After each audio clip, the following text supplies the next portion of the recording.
Oke, syukur Ustaz atas pernyataannya Ustaz. Tapi afwan, maafin Mat, sebelumnya.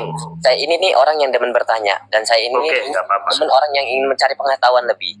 Ya. Yang saya pertanyakan tadi, mohon maaf Ustaz, mungkin saya ini kurang puas dengan jawabannya, karena pertanyaan saya ini, apa manfaat dari kita sebagai umat Islam, cara peneguran dengan orang yang melakukan kesalahan ataupun orang yang melakukan penyimpangan itu dengan cara menjatuhkan? Apakah tidak ada cara lain selain cara menjatuhkan satu dengan yang lainnya? Itu pertanyaan saya Ustadz Afwan. Kalau buat tentang nasab saya pun kurang paham, karena saya ini ingin bertanya dengan apa yang saya saya belum tahu Ustadz. Baik, pertanyaan Anda saya komentari. Anda mengatakan apa manfaatnya menjatuhkan. Kalau untuk saya dan teman-teman itu tidak ada istilah menjatuhkan. Kiai Haji Imaduddin Utsman itu sifatnya bertanya. Oh iya benar. Menanyakan kembali, sehingga di dalam buku tesis yang pertama dia menyoal dengan 12 pertanyaan dan sampai ke tahun 4 ini satu pun tidak ada jawaban. Lalu ketika sampai tadi menanyakan tentang menghinakan, saya tanya kepada Mas Yusr, pendapat orang yang menyatakan berguru kepada Habib yang bodoh masih lebih mulia daripada berguru kepada 70 orang alim, apakah itu menghina atau tidak? Silakan. Oke Ustaz, di awal saya sudah menjawab. Ketika ada satu orang, kita nggak berbicara habaib, ketika ada satu orang yang melakukan kesalahan dari pernyataan ataupun mereka mengatakan, saya akan mengatakan itu salah.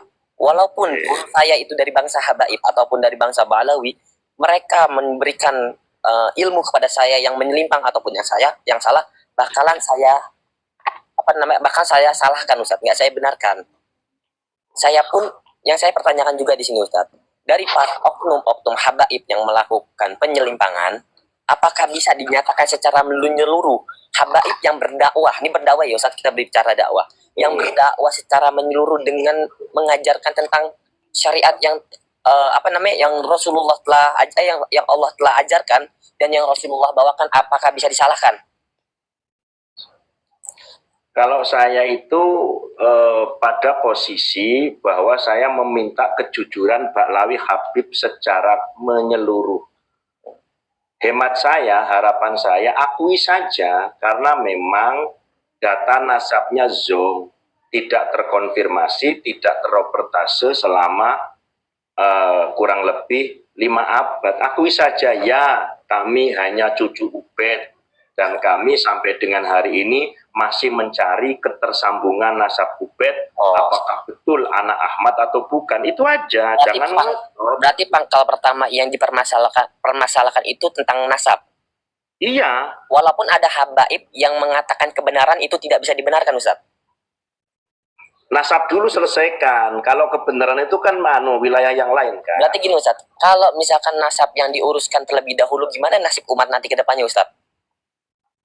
Saya kan tadi bilang, jangan padu padankan antara nasab dengan sanad. Saya masih kok memberikan toleransi kepada siapapun yang masih meyakini Habib sebagai keturunan Nabi, dan saya masih toleransi kepada siapapun yang memang belajar kepada Habib. Saya masih toleransi, hanya kemudian catatannya adalah jangan sampai siapapun, termasuk saya, Anda, kalian yang mendengarkan omongan saya pada pagi hari ini, jangan sampai kita itu terdoktrin oleh guru, mau dari Habib, mau dari kiai dan lain sebagainya, selama ajaran maupun doktrinnya itu menabrak hukum syariat, yakni Al-Quran dan hadis, kan begitu.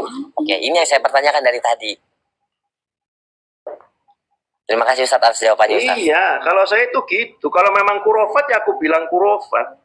Kalau enggak ya aku bilang enggak. Hanya kemudian kalau konteks nasab sampai hari ini saya dan teman-teman itu masih belum meyakini bahwa Habib Baklawi itu zuriyah Nabi secara garis presisi laki-laki gitu loh Pak Yusr.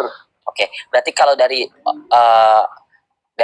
Pak Ustadz ini dan semuanya yang kontra dari para habaib, maksudnya tidak mengakui nasab habaib, tapi jika ada habaib yang mengatakan kebenaran ataupun berdakwah secara kebenaran, itu dibenarkan kan Ustadz? Lah kalau memang kebenarannya tidak menyelisih syariat ya tetap benar lah. Oke Ustaz, siap. Ini yang saya cari jawabannya Ustaz. Iya. Terima kasih Ustaz.